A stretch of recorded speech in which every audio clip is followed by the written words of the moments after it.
Hi guys, Tiffany here to go over with you how I tie a knot for sewing. To start off, you're going to want thread in your non-dominant hand, and then place the thread vertical onto your dominant hand's pointer finger. And then grab the thread with your thumb and wrap the thread around your pointer finger 2 times. Then slowly pull your dominant pointer finger down your thumb. This will cause the thread to roll on itself, staying in the shape of a circle. And while still holding onto the thread with your pointer finger and thumb, put your middle finger at the top of the circle where the thread is attached to your non-dominant hand.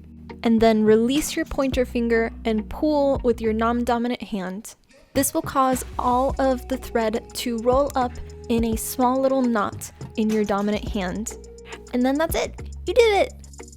What method do you use to tie a knot? Let me know in the comments. And don't forget to like and subscribe to the channel, and I will see you for our next video. Much love, guys!